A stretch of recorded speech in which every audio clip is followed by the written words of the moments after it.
секојдневно темелно се работи на имплементација, поставување на самите камери на места кај што е утврдено дека треба да бидат поставени. Најголем дел од тие се поставуваат токму на црни точки, кои што веќе сме ги констатирале во минатото, а каде што кога возачите ќе знаат дека има камера која што едноставно го констатира секој еден прекршок, не верувам дека во иднина така лекомислено ќе се дозволуваат да развиваат брзини по 3 пати поголеми од оние кои што се пропишени. Сите граѓани знаат дека сега, ако е сторен прекршок во 2020, потребни се најмалку 3-4 години за да може да се отпочне со реализација на истиот, особено во рамки на поголемите градови.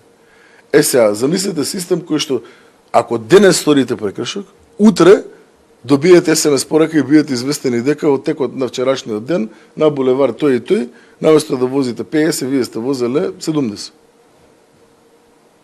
А при тоа, за истото има соодветен доказ кој што е неспорен.